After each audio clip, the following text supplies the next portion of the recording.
The question is the House do now adjourn. I call the member for Holt. Thank you, Speaker. I rise tonight to talk about a great initiative which will be an important vehicle and voice for people living in the outer suburbs of Australia's major cities, including people living in my electorate of Holt and the suburbs including Cranbourne, Doveton, Hallam, Narre Warren and Endeavour Hills.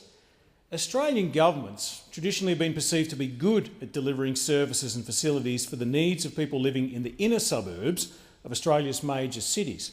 But in the main, the needs of people living in the rapidly growing outer suburbs are often neglected, in many ways, in many cases, put in a too hard basket. The interests of people living in the outer suburbs are certainly not helped by an increase in criticism of people living in the outer suburbs and their communities more generally, and the perception that their views count less the further they live away from the CBD.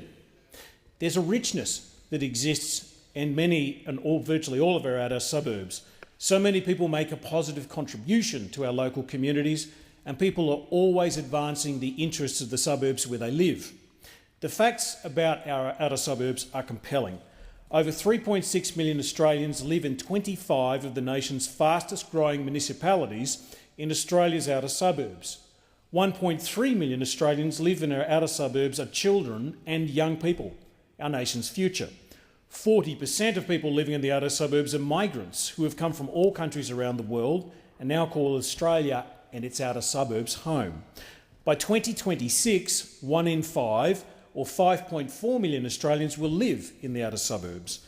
By 2050, Melbourne's population, according to the ABS, will be 6.4 million people, and the City of Casey's projections indicate that Casey's population will reach 450,000 by 2036, which is the same size as Tasmania today. With the outer suburbs comprising such a substantial proportion of the Australian population, it is vitally important that we fully and completely address their needs and aspirations. Since 1835, cities like Melbourne have developed a wonderful suburban culture. It's important for governments to provide the much-needed social infrastructure to our new suburbs in our outer suburbs that have just been established to give that suburban culture that they crave and that community-centred needs that they have and they feel that have been denied because of their postcode.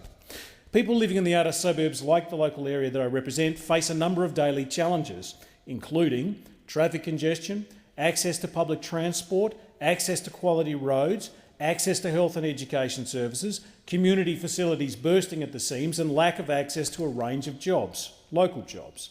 To help overcome these challenges, I wish to encourage all people living in the outer suburbs of Australia's major cities to participate in the Voices of the Outer Suburbs campaign run by the National Growth Areas Alliance, the NGAA, a coalition of Australia's 25 fastest growing municipalities.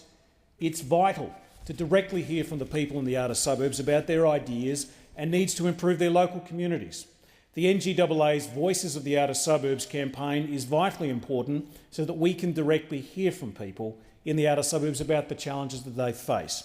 And one of the key issues that we do face in the outer suburbs is the need to improve employment opportunities and employment skill bases.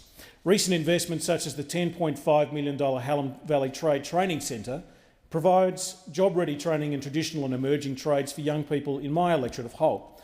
Last year, there was a $320 million upgrade of Westfield Fountain Gate Shopping Centre, which increased employment opportunities for locals in Holt by creating over 800 jobs. However, despite these investments, there is still much more that can be done to meet the skills and employment challenges facing our areas. According to the NGAA, to meet the shortfall in employment, another 660,000 more jobs in 2011 were needed in Australia's outer suburbs. Unfortunately, a growing unemployment rate is emerging in national growth areas.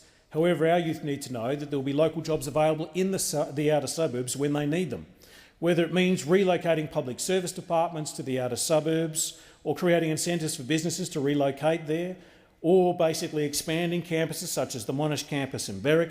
All options need to be put on the table.